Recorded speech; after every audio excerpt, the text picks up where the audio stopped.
Así como escucharon a los niños hablando español, el canto que hicieron los niños es la historia de Nuestra Señora de Guadalupe.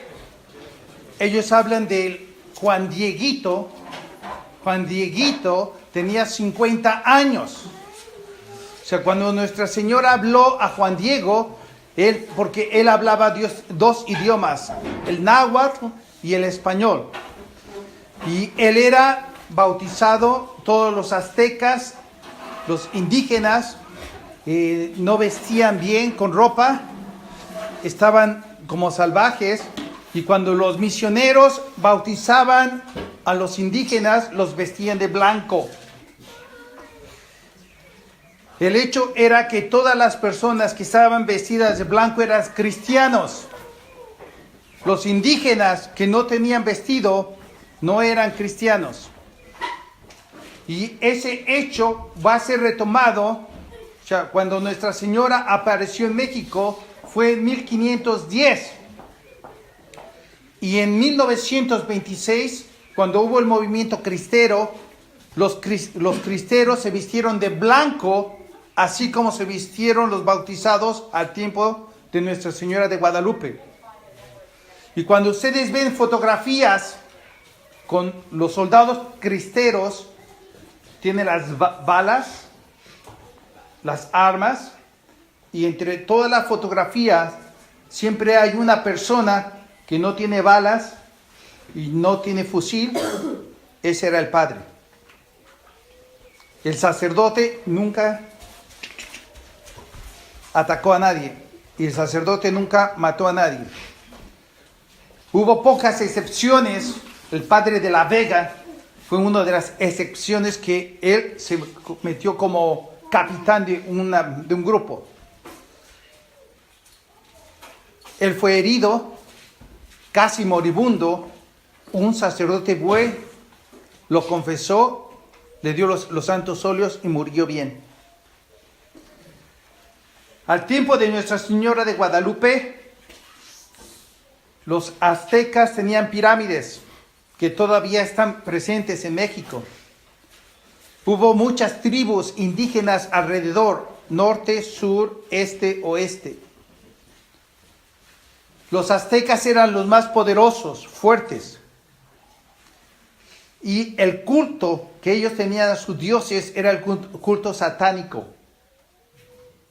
Los aztecas conquistaban otras tribus, tenían prisioneros en vida, y cada vez que tenían los sacrificios a los dioses aztecas, mataban de un modo sacrificial a las personas. Los aztecas tenían sacerdotes, y la forma de ofrecer cada ser humano a Dios, sus dioses, era un sacrificio humano. Era derramar la sangre humana. Al tiempo de los aztecas en México no existía el hierro.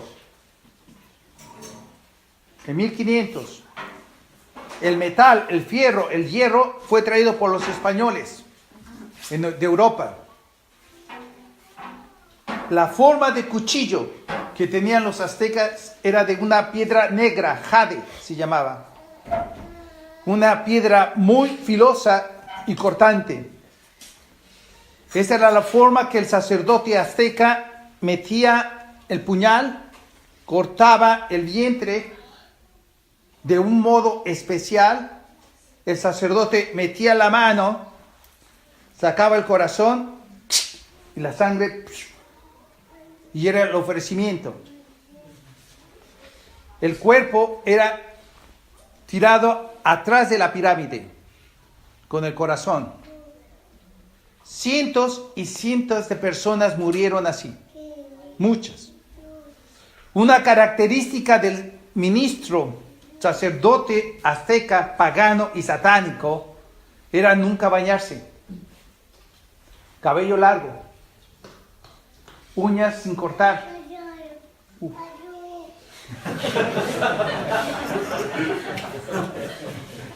Nadie lo soportaba. Era una descomposición. Es a ese tiempo donde los españoles llegaron y cuando se dieron cuenta que era el sacrificio humano con el ejército, con los soldados españoles, pararon. ¿Sí? No se puede matar a un ser humano. Es tu hermano, no lo puedes matar. Y es cuando hubo el conflicto. Y ese conflicto entre aztecas y españoles fue por el aspecto de la fe. Y precisamente en la historia de México, también en la de Perú, no tanto en otros países, pero en esos dos, las iglesias católicas fueron construidas encima de las pirámides de los indígenas. La Catedral de México fue construida en el Templo Mayor de los aztecas, encima, para que los aztecas no volvieran al culto pagano satánico. Era la forma. Y porque hubo mucho conflicto, muchos aztecas pelearon, se fueron a otros lugares, pero querían volver a sus templos. La lucha duró por 10 años. Y en ese momento es cuando Nuestra Señora de Guadalupe se aparece a Juan Diego. Por 10 años los franciscanos, al momento en que México fue descubierto en 1492, la reina Isabela, la católica, pidió a la Iglesia Católica de mandar misioneros. Y los misioneros fueron solamente franciscanos o dominicos. Otra religión, otros sacerdotes no fueron permitidos. Y había un documento. Cualquier otro sacerdote que no fuera franciscano o dominico, si se encontraba en el barco, tenía que ser puesto en el mar. Fue una sentencia. Porque ya en 1492 estaba la corrupción del clero. Sacerdotes malos. Y precisamente Isabela pidió congregaciones con votos religiosos, especialmente de pobreza, para poder evangelizar el Nuevo Mundo. Y por eso los franciscanos, el primer obispo de México es franciscano, Juan de Zumárraga. Y es a él que Nuestra Señora le va a pedir algo que hacer, a los franciscanos. Nuestra Señora fue preparando el alma de los indígenas. Y este señor, 50 años, bajo de estatura, muy delgado, la barba de cabra, pequeñita, azteca, bigote en las esquinas. ¿Sí?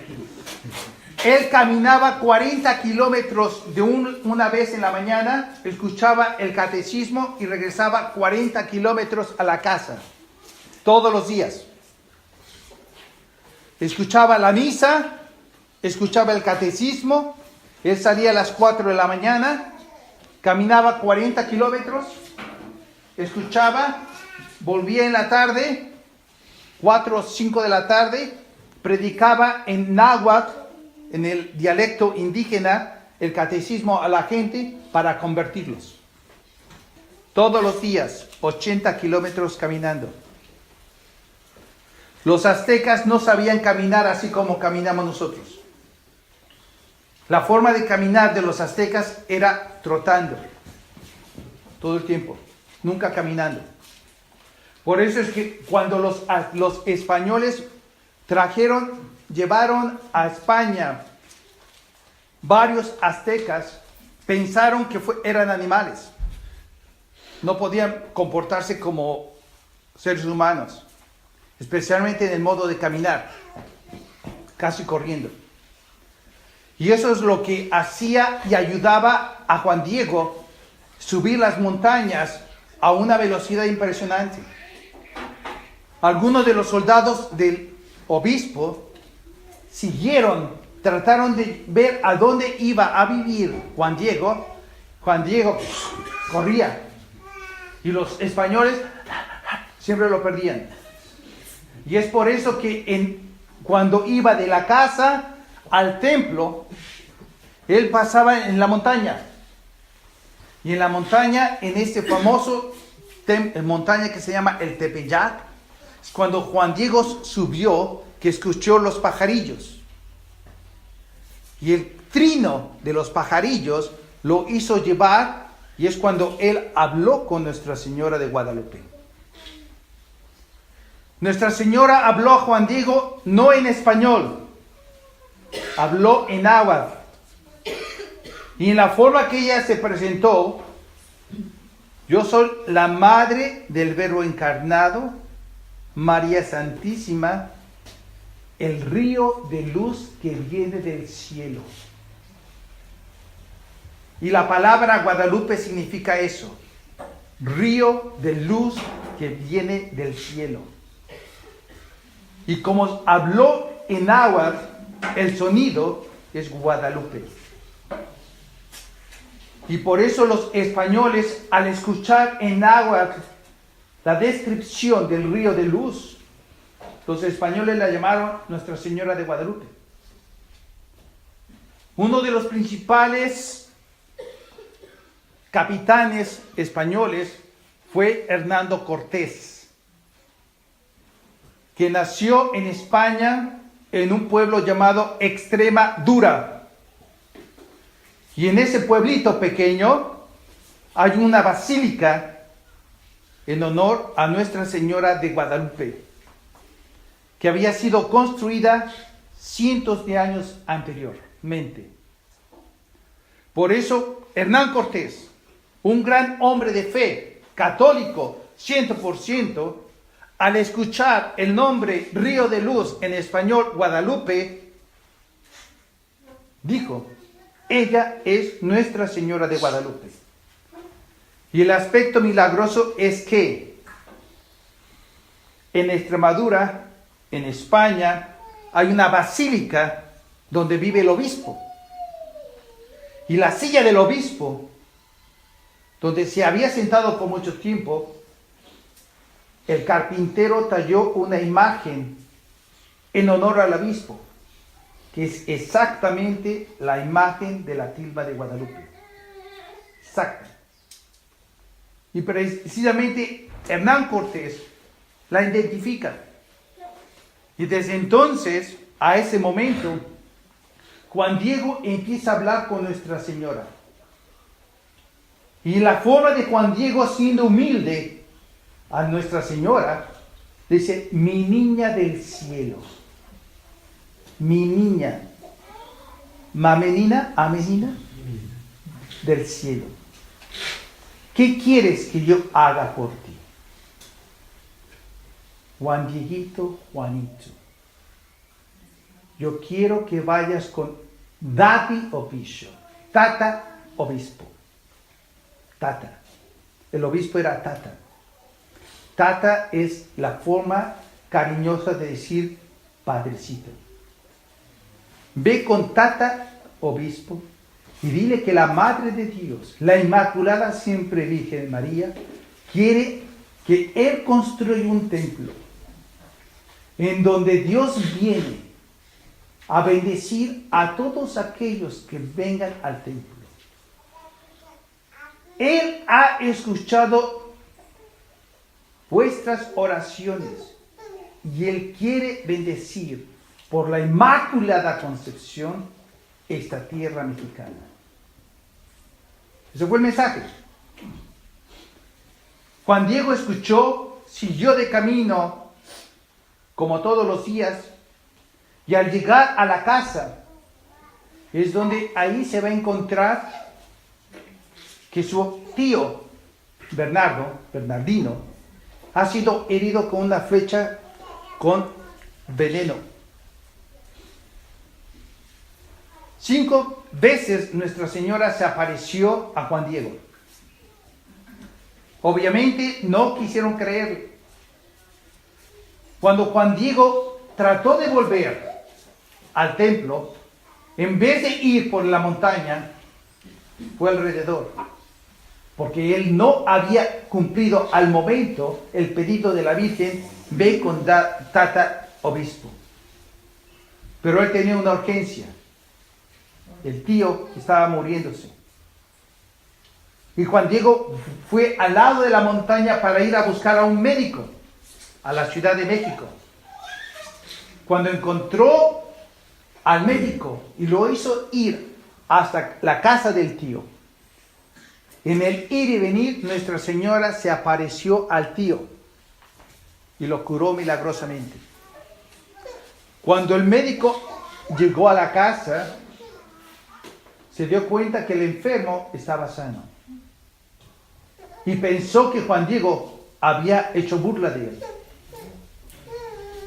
Pero el tío dijo, una señora del cielo con manto verde ha venido y me ha curado. Juan Diego se sintió apenado y fue a hablar con la Virgen. Cuando fue a avisar, voy con Tata Bishop, del obispo. Y cuando él fue a hablar con el señor obispo, Juan de Zumárraga, creyó el obispo que Juan Diego era inocente, ingenuo. Probablemente no mentía, pero era una invención de su imaginación. Y es cuando el obispo le pide una prueba. Juan Diego estuvo contento, volvió a la montaña, escuchando dónde están los pajarillos, los encontró, fue y dice, mi niña del cielo, la madre de Dios. Tata Bishop, el Tata Obispo me pide una prueba. Y es cuando Nuestra Señora le da la prueba de las rosas. El día 10 de diciembre de ese año, era el tiempo del invierno.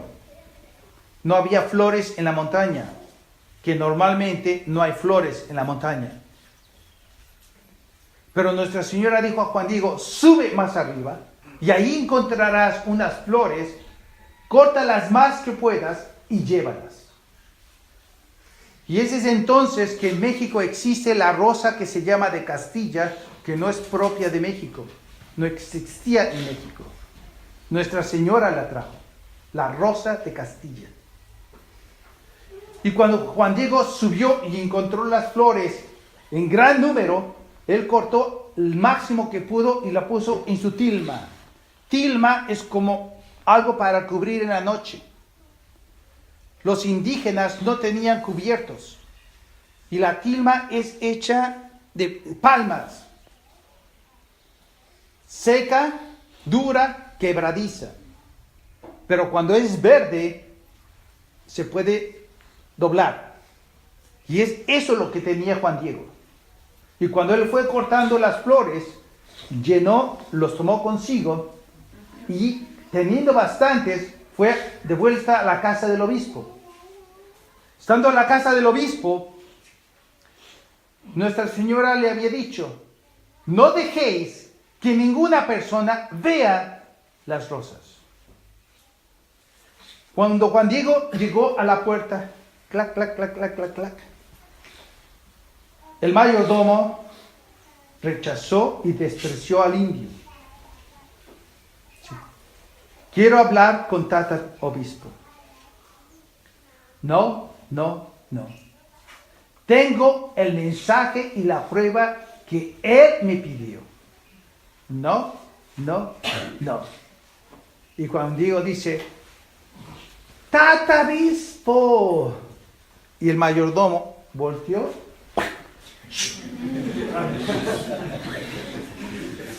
Y corrió. El obispo, el mayordomo, siguió. ¿A dónde vas? ¿A dónde vas? Tratando de tomarlo. Y él corrió más rápido. Y discutiendo y uno y otro, Juan Diego corrió hasta el lugar del obispo, que al momento él estaba en una conferencia con 13 personas hablando. Y cuando escuchó el obispo la riña de palabras, Juan Diego entró al cuarto del obispo, corriendo, y el obispo dice, ¿qué pasa? Y Juan Diego dijo, la prueba que tú me pediste, Tata Obispo, aquí está. Y él se acercó y puso las flores a los pies del obispo Juan de Zumárraga. Cuando las flores cayeron, a ese momento, el obispo se arrodilló. Cuando el obispo se arrodilló, Juan Diego lo vio.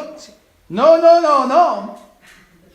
Pero estaba la imagen de Nuestra Señora.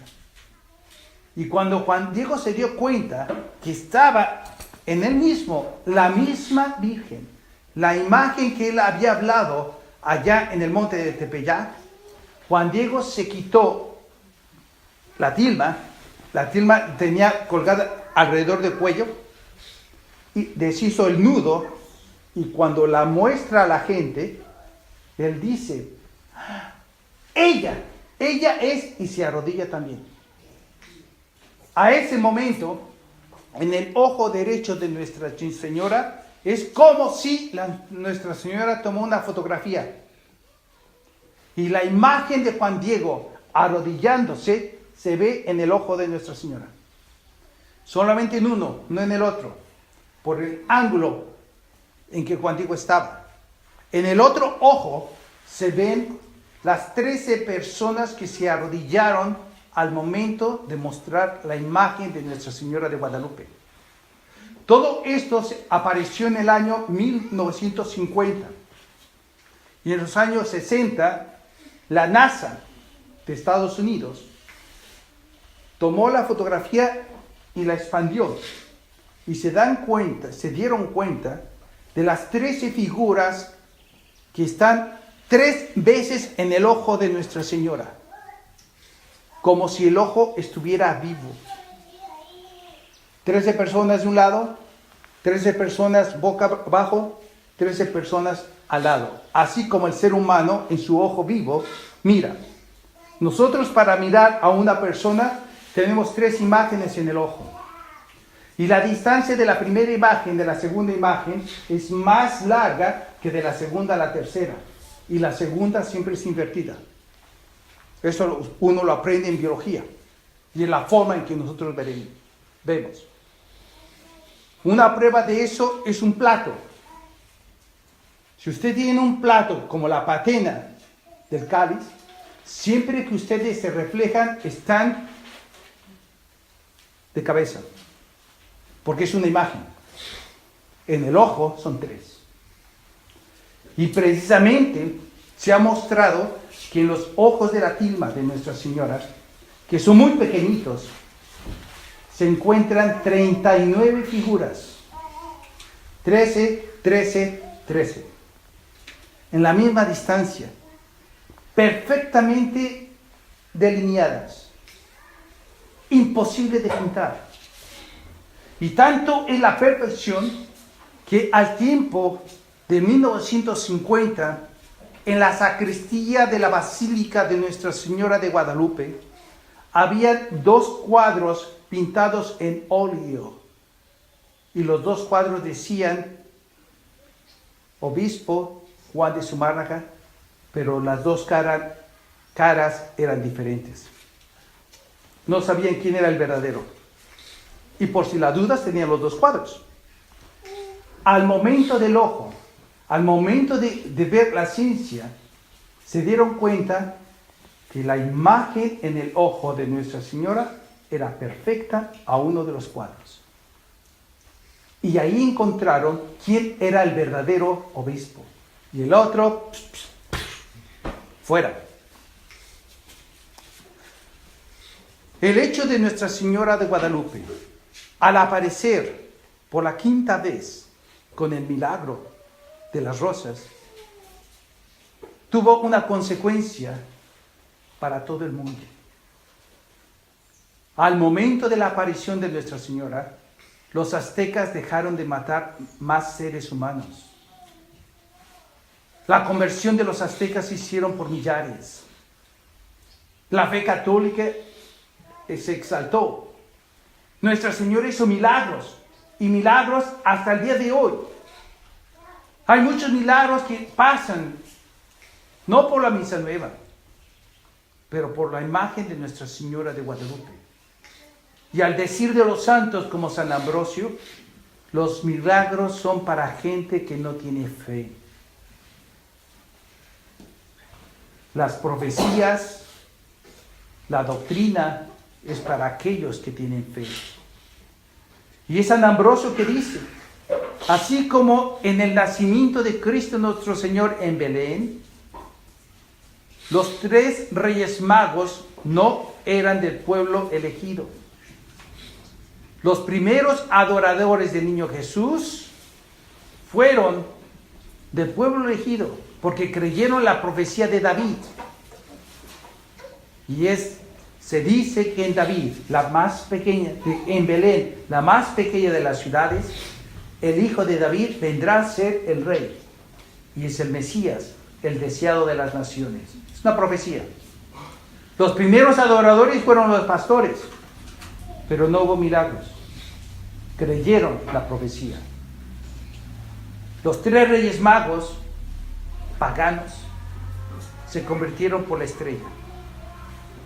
Y es así que la gente pagana que va a visitar a Nuestra Señora de Guadalupe presencia, actúa y se regocija en los milagros de la tilma de Guadalupe por cientos de años. Y usted puede ver, cuando ustedes vayan a México, pueden pedir entrar a la sacristía. Y cuando entran a la sacristía, hay una caja fuerte, puerta. Ustedes abren la puerta, que lo dejan. Está el cuadro de la verdadera tilma, porque se ve por atrás de la tilma. Y usted puede ver, tras la luz, la cara perfecta de Nuestra Señora. La tilma por sí misma debería haberse roto y deshecho. Y tiene más de 500 años. Se permanece intacta. Más que uno se acerca a la imagen, uno se va a dar cuenta que los ojos, la nariz, los labios, los oídos y el cabello de Nuestra Señora no están pintados. Son las arrugas de la tilma. No hay ningún pincel que ha delineado los rasgos en la tilma de Guadalupe. Cuanto más uno se acerca, uno se ve lo rústico, lo rudo, pero cuanto uno se aleja, la perfecta figura de Nuestra Señora.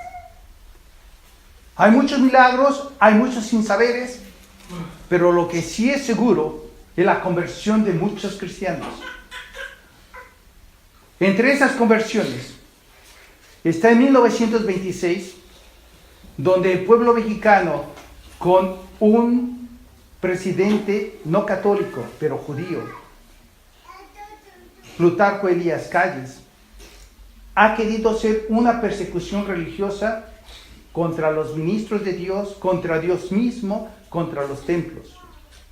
Y es cuando él ordenó, por decreto del presidente, la expulsión de todos los sacerdotes extranjeros que vivían en México, y también la clausura de todas las escuelas y de todas las iglesias, y en represalia al boicot que hicieron los católicos, empezaron a matar a los sacerdotes.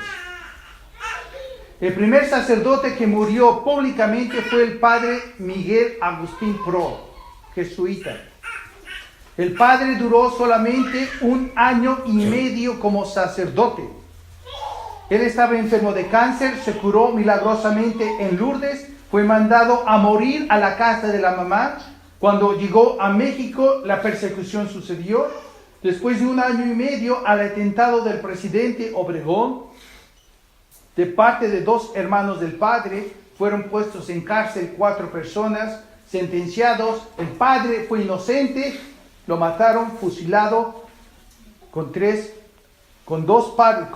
pares de fusiles. Y el padre, Miguel Agustín Pro, que tenía prohibido vestir como sacerdote, pidió como última voluntad una cruz y un rosario. 2 minutos para meditar. después de 2 minutos, en la presencia de 250,000 personas en la Ciudad de México, en el silencio pavoroso al momento de la muerte del padre, se escucharon las palabras que para ahora un mexicano es un honor decirlas. Él gritó con la fuerza de sus pulmones: ¡Viva Cristo Rey! Por la primera vez en la historia. Y 6 balas perforaron su corazón. Cayó y el capitán se acercó con lo que llaman el tiro de gracia, la pistola grande, muerto. Primer padre. No estaba la persecución religiosa, pero fue un odio contra la religión. Porque la parte visible de la Iglesia Católica es el sacerdote.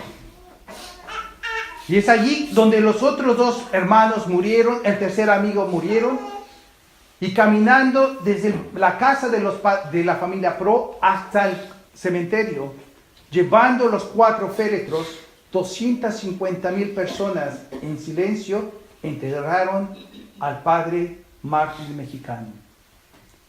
Y desde entonces, 27 de noviembre de 1926, el cuerpo del padre Miguel Agustín Pro ha hecho milagros. Tantos milagros que ha sido exhumado y puesto en una iglesia de jesuitas que se llama de la Sagrada Familia. Este fue el primer padre que murió. Y después de esa muerte es cuando los cristeros, gente laica, quiso defender a los padres. Y es ahí cuando, por circunstancias de la vida, no pudo hacerse la defensa de los padres, sino a través del fusil y también las peleas. Varios padres murieron, muchos acólitos. Así como conté el año pasado la muerte de José Sánchez del Río, un niño de 13 años, acólito, que después de acolitar la misa, él vio con sus propios ojos cómo el ejército mexicano tomó al padre, saliendo del altar, poniéndolo afuera y lo fusilaron. Y el padre murió con el cáliz, el bonete y todo hacia abajo. Y el niño, siendo acólito, se salvó, pero dijo en su mente una cosa: yo quiero ser sacerdote. Quiso entregar la vida porque vio que el padre entregaba su alma a Dios.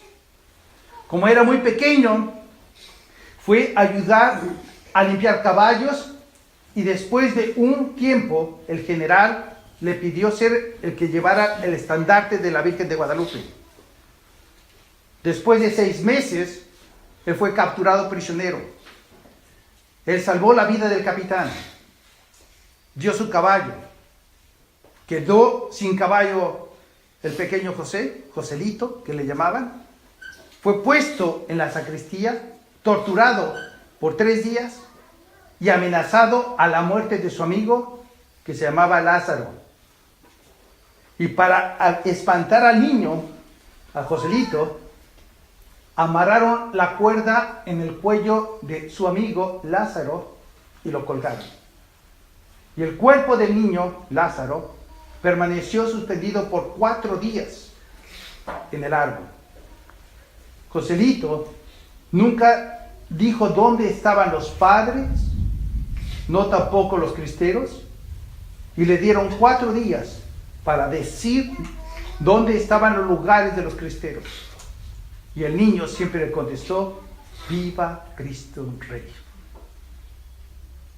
Y la frase de oración que el niño tenía era: Jesús sacramentado, dame fuerzas. Y el niño, porque había repetido el nombre de Cristo, fue burlado y fue menospreciado. Y los adultos enemigos de Dios dijeron: ¿tú quieres ser como otro Cristo? Vas a sufrir como Él sufrió. Y por eso al niño le cortaron la suela de los pies, los 2, hasta el hueso. Le sacaron las uñas una a una. lo martirizaron, lo amarraron, lo hicieron caminar descalzo y con el hueso expuesto, desde la sacristía hasta el cementerio. Cada paso que daba, sus dedos de los pies fueron cortados con machetes. Lo hicieron caer, lo golpearon, para hacer la burla de Cristo en el cuerpo del niño. Y el niño siguió, y en su boca decía: Jesús sacramentado, dame fuerza. Y para hacerlo sufrir más, llamaron a la mamá y al papá. 11 de la noche, al cementerio, y al padrino. Y cuando lo llevaron a la tumba ya abierta, pidieron por última vez al niño de apostatar la fe y de decir dónde estaban los padres y los cristeros, los campamentos de los cristeros. Y el padrino perdió la fe. El padrino de Joselito pidió a Joselito de decir y parar todos estos sufrimientos. Y Joselito siempre dijo: ¡Viva Cristo Rey! Como el niño nunca se dio, volteando a ver a su mamá: te amo, mamá, reza por mí, te veo en el cielo. Niño de valor, te veo, te espero en el cielo, mamá. Y es por eso que el capitán, con una llaga en la espalda, penetró el pulmón, el niño vomitó sangre, cayó de rodillas, cayendo de rodillas con una mano, hizo una cruz en la tierra, contuvo la sangre del vómito, puso su sangre en la cruz, volteó a la mamá, sin aliento, pero con sus labios dijo: viva Cristo Rey, y murió. Esa es la historia de Joselito. Un niño de 13 años que quería ser sacerdote y se fue al cielo por su gran deseo. 2 días más tarde los cristeros llegaron y vieron al otro niño colgado en el árbol. Joselito estaba muerto. El capitán cristero bajó el cuerpo del niño y cuando quitaron la soga del cuello, el niño volvió a la vida. Por eso se le llama Lázaro. Resucitó después de 4 días y contó la historia que había pasado a Joselito. Esa persona, ese niño, creció y desde entonces ha pedido y pidió a Roma la canonización de Joselito, que se hizo en el tiempo de Benedicto XVI. No porque Benedicto XVI quería ser cristero, sino por las pruebas y los milagros del pequeño niño José Sánchez del Ría, que todavía pasan. Y precisamente la historia de los cristeros es conocida un poco más debido a la película que se llama La Cristiada. Película hecha por jesuitas, que la mitad es verdad y la mitad no es verdad. Está adulterada. La historia de los cristeros sigue por 3 años. Muchos padres murieron. Bastantes personas. Y hubo la conversión de un general del ejército mexicano, general Gorostieta. Se convirtió católico y defendió, se volvió contra el gobierno. Y los cristeros estuvieron a punto de vencer por las armas y tomar la posición de las iglesias. Pero el peor enemigo de los cristeros fueron los obispos. Los obispos, que eran masones, hicieron de acuerdo con Roma y el delegado de Estados Unidos. Y ese acuerdo con Roma pagana hizo que las armas de los cristeros bajaran. El general Gorostiega fue asesinado. Muchas otras personas fueron asesinadas. Los cristeros murieron más después del acuerdo con Roma que antes, pero gracias a los cristeros, los mexicanos tienen la fe católica. Es el deseo de hacer reinar nuestro Señor que ayuda que las generaciones siguientes tengan la gracia de la fe católica. Entre tantos sacerdotes, señoritas, niños, jóvenes, se sigue el movimiento de los cristeros. Mi bisabuelo murió en la batalla en la guerra, en la línea de batalla. Mi bisabuelo murió diciendo viva Cristo Rey, muerto en la batalla.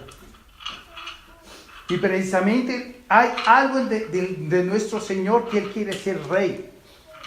Pero para que sea el rey en la ciudad, debe ser primero ser rey en el corazón. Si nosotros no tenemos como rey a Dios en nuestro corazón, no lo va a hacer en la casa y tampoco en el país. Y precisamente cada familia, especialmente los varones, deben entender que nuestra vida es una milicia. No tanto de las cosas armadas, pero de los principios que hay el reino de Dios en la tierra. Hágase tu voluntad así en la tierra como en el cielo. Que tu reino venga con nosotros.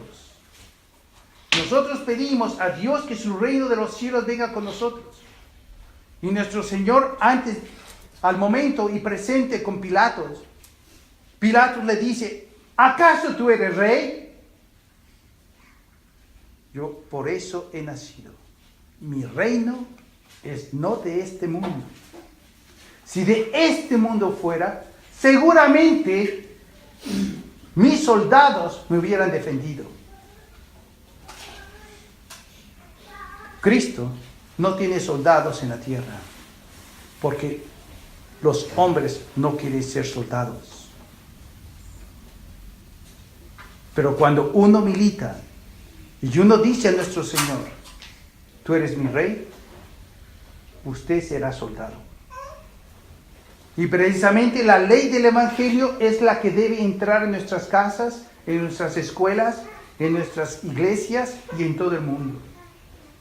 Y es por la negligencia del sacerdote que no quiere reinar, que no quiere hacer el reino de nuestro Señor, que mucha gente no puede tener a Jesucristo como rey.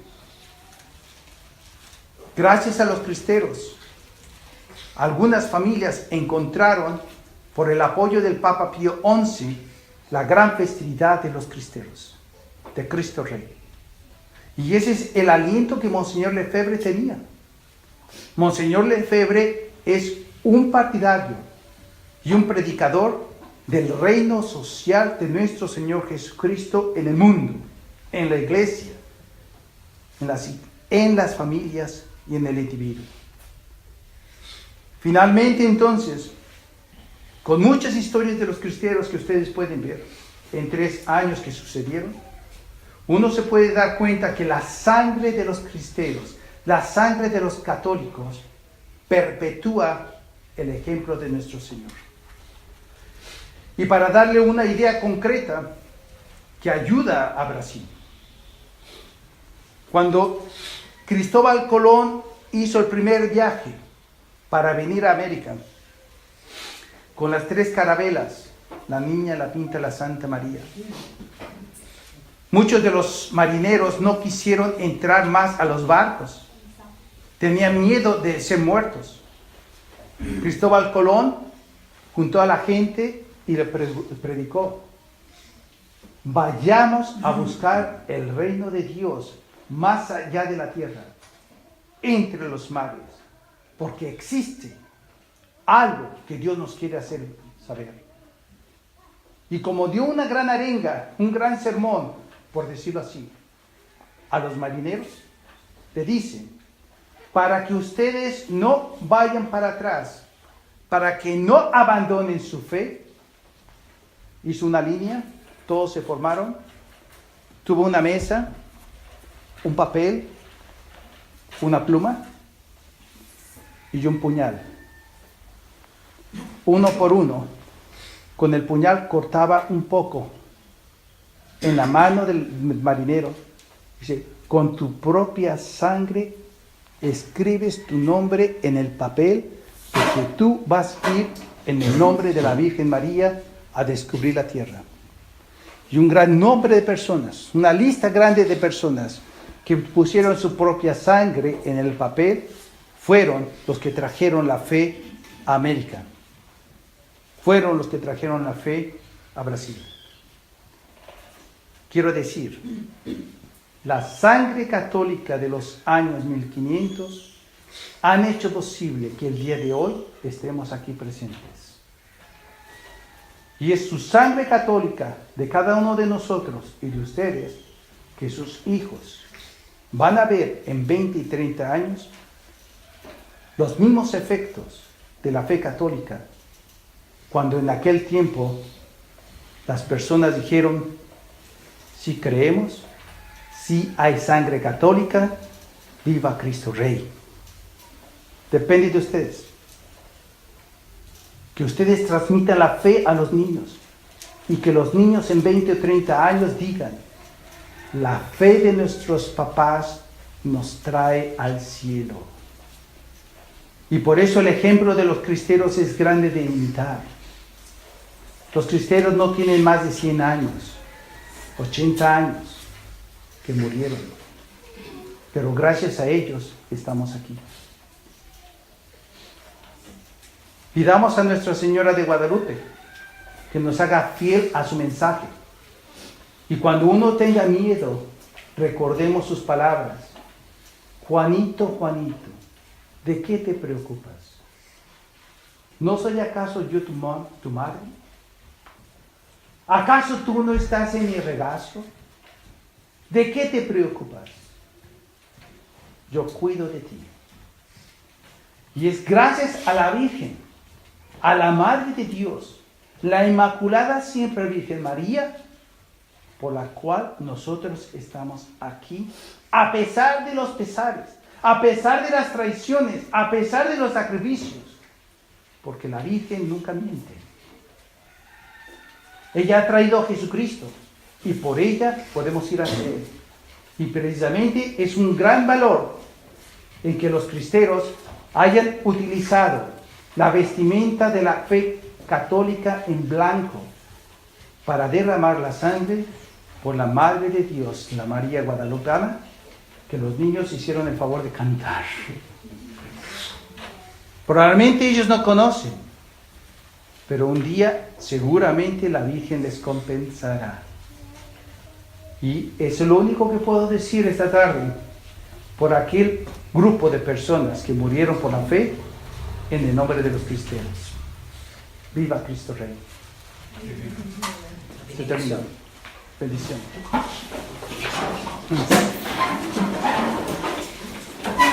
No, el Padre, el Hijo y el Espíritu Santo. Per intercessione de Beate Michaelis Arcangeli, Giovanni Battista, Santos Apóstolos Petro e Pablo, benedictio Dei Omnipotentes, Patris et Filii et Spiritus Sancti, descendat super vos et manet semper. Amen.